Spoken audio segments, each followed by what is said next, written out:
우리 성도님들 평안하셨습니까? 제가 성도님들 염려 끼쳐드려서 죄송합니다. 건강이 많이 좋아졌고요. 우리 오늘 함께 말씀 나누도록 하겠습니다. 마가복음 14장 43절부터 50절. 마가복음 14장 43절부터 50절. 제가 한번 읽어봅니다. 예수께서 말씀하실 때에 곧 12 중에 하나인 유다가 왔는데 대제사장들과 서기관들과 장로들에게서 파송된 무리가 검과 뭉치를 가지고 그와 함께 하였더라. 예수를 파는 자가 이미 그들과 구호를 짜 이르되 내가 입맞추는 자가 그이니 그를 잡아 단단히 끌어가라 하였는지라. 이에 와서 곧 예수께 나와 랍비여 하고 입을 맞추니 그들이 예수께 손을 대어 잡거늘 곁에 서 있는 자 중에 한 사람이 칼을 빼어 대제사장의 종을 쳐 그 귀를 떨어뜨리니라. 예수께서 무리에게 말씀하여 이르시되 너희가 강도를 잡는 것 같이 검과 뭉치를 가지고 나를 잡으러 나왔느냐. 내가 날마다 너희와 함께 성전에 있으면서 가르쳤으되 너희가 나를 잡지 아니하였도다.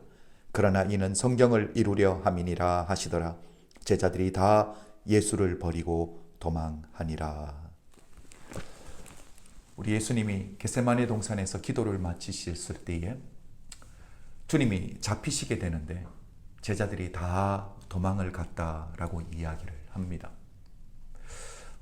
역할이 많다라는 건 책임이 크다라는 의미입니다.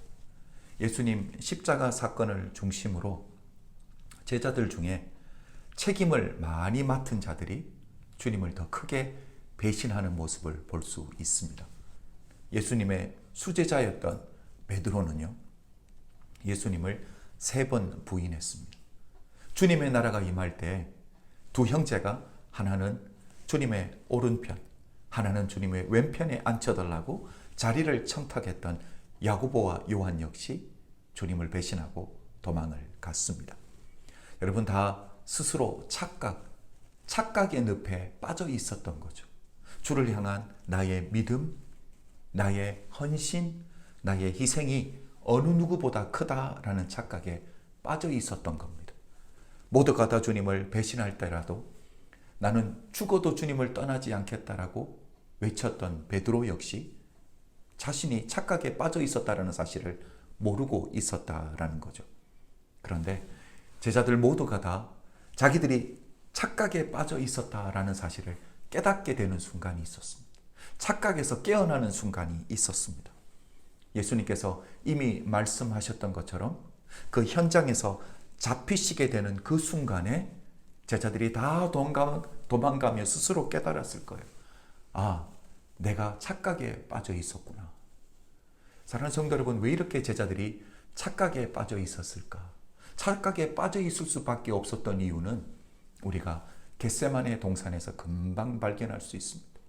주님과 함께 깨어서 1시간도 기도할 수 없을 정도의 영적으로 깊은 잠에 빠져 있었던 제자들을 보면 착각에 빠질 수밖에 없다라는 거죠. 42절 우리 지난주에 보았듯이 일어나라 함께 가자 보라 나를 파는 자가 가까이 왔느니라. 우리 주님이 일어나자라는 것, 여기서 일어나자라는 것은 주님을 팔 자가 왔고 주님을 잡을 자들이 왔기 때문에 이제 우리 일어나자라는 의미도 있지만 두 번째 의미가 있습니다. 여기서 일어나자라는 것은 잠들어 있는 사람들을 깨울 때 쓰는 단어와 똑같은 단어예요. 그러니까 영적인 잠에 빠져 있는 제자들을 깨우시는 우리 주님의 마지막 모습이기도 하다라는 거죠. 사랑하는 성도 여러분, 우리 이번 기회를 통해서 영적인 잠에 들어있던 자들이라면 주님이 우리에게 주시는 기회입니다.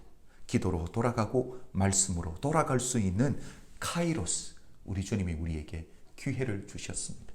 우리 사랑하는 성도 여러분, 한 분 한 분이 혹시 영적인 잠에 들어있었다면 다 깨어서 말씀 중심, 기도 중심으로 돌아갈 수 있는 우리 사랑하는 성도님들이 되시기를 주님의 이름으로 부탁드립니다. 겟세마네 기도를 통해 성경에서 보여주고 싶은 하나님의 아들의 모습은 어떤 모습입니까? 자연스러운 모습이에요. 우리 예수님의 모습 있는 그대로, 날 것 그대로의 모습을 보여주고 있다라는 거죠. 우리 기독교 내에서 때로는 너무 격식을 따지고 성도의 미덕, 성도의 이 덕목을 강조하다 보니까 마치 우리 예수 믿는 사람들은 우리의 감정을 표현하면 안 된다라고 생각하는 경향들이 있다라는 거죠. 그런데 우리 예수님은 어떻습니까? 안 그러셨습니다. 공생의 3년 제자들과 함께 있는 동안, 그리고 주님 주변에 사람들이 몰려올 때 우리 주님은 자신의 감정을 잘 전달하시는 편이었습니다. 함께 웃으시고 또 마음을 아파하시고 또 눈물을 흘리실 때도 있고요. 우리 안에도 이렇게 감정을 좀 건강하게 표현할 수 있는 그런 사람들이, 성숙한 사람들이 되기를 원합니다. 우리 기독교 역사를 보면 우리 기독교 신앙의 기초가 되는 교리와 의식을 논의하고 규정하기 위해서 8번의 공의회가 모였습니다. AD 325년에 니케아 공의회가 있고요.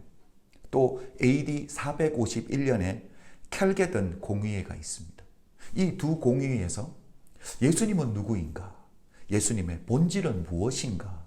이것을 이렇게 규정을 합니다. 예수님은 참 인간이시고 참 하나님이시다. 그렇죠. 사복음서를 보십시오.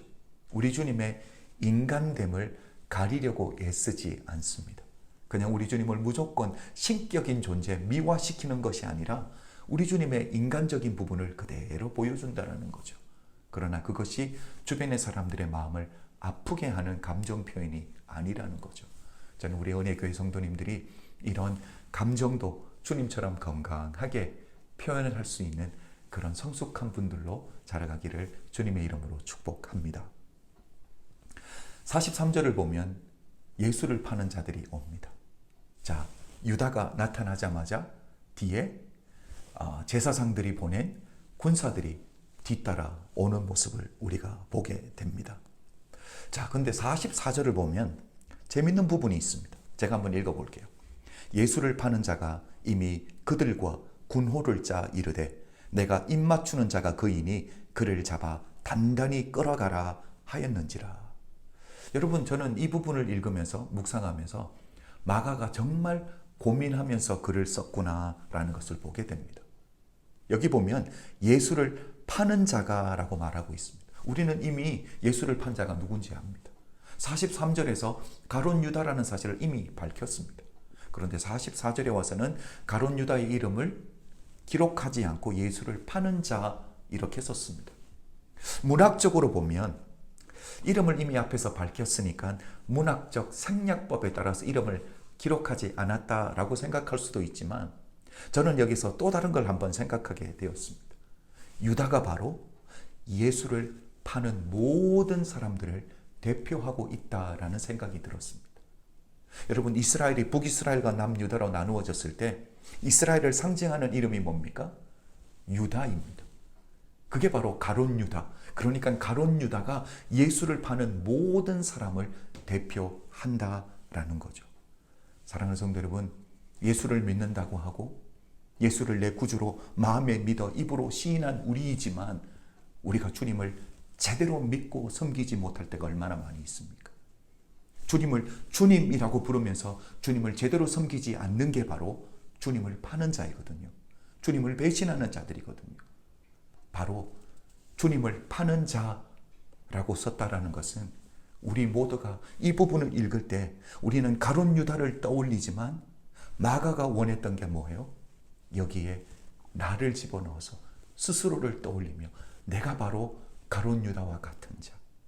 주님을 주님이라고 부르지만 내 인생 가운데서 끊임없이 주님을 팔고 배신하는 내 모습을 보고 회개하라라는 의미가 여기에 숨겨져 있다고 저는 보았습니다. 사랑하는 성도 여러분, 내가 바로 예수를 판 자 아닙니까? 누가 누구를 정죄하겠습니까? 스스로 주님 앞에서 낮아질 수 있는 예수의 사람들이 되어야 될 줄로 믿습니다. 유다가 예수님 앞에 와서 주님을 뭐라고 부릅니까? 랍비여라고 부릅니다.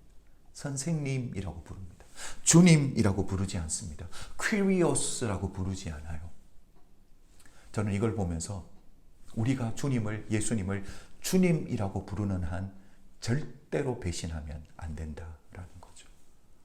주님이라는 의미는 내가 가지고 있는 모든 것, 생명까지, 내 온 삶까지, 내 재능까지 다 주님의 것이라는 것. 주님이 원하실 때 기꺼이 올려드릴 수 있는 우리 은혜교회 성도님들 되시길 간절히 부탁합니다. 저는 마지막으로 인생을 살면서 신앙생활하면서 가장 사악한 것은 주님이라고 부르면서 뒤에서 딴짓하는 것. 오히려 주님을 주님이라고 부르지 않고 랍비여 부르면서 주님을 배신했던 가룟 유다가 더 정직할 수 있습니다. 왜? 가룟 유다에게는 예수님이 주님이 아니었거든요. 선생님일 뿐이었거든요. 그러나 우리는 예수님을 주님이라고 모신다면 우리의 삶이 주님을 온전히 모셔드리고 내 인생에, 내 삶에, 우리 가정에, 우리 교회에 주님으로 모실 수 있는 우리 은혜교회 모든 성도님들 되시길 주님의 이름으로 부탁드립니다. 기도드리겠습니다. 사랑해 주님 감사합니다. 오늘도 우리 사랑하는 성도님들과 주님 앞에 있게 하신 것 감사합니다. 말씀 붙들게 감사합니다. 주님, 우리 모두가 주님을 내 인생의 주인이라고 시인하고 고백한다면 그렇게 살아드릴 수 있는 우리 은혜교회 모든 성도님들 될 수 있도록 축복하여 주시옵소서. 감사드리며 예수 그리스도 이름으로 기도드렸사옵나이다. 아멘. 사랑하는 성도 여러분, 저는 내일 다시 말씀 가지고 여러분 찾아뵙도록 하겠습니다. 축복합니다.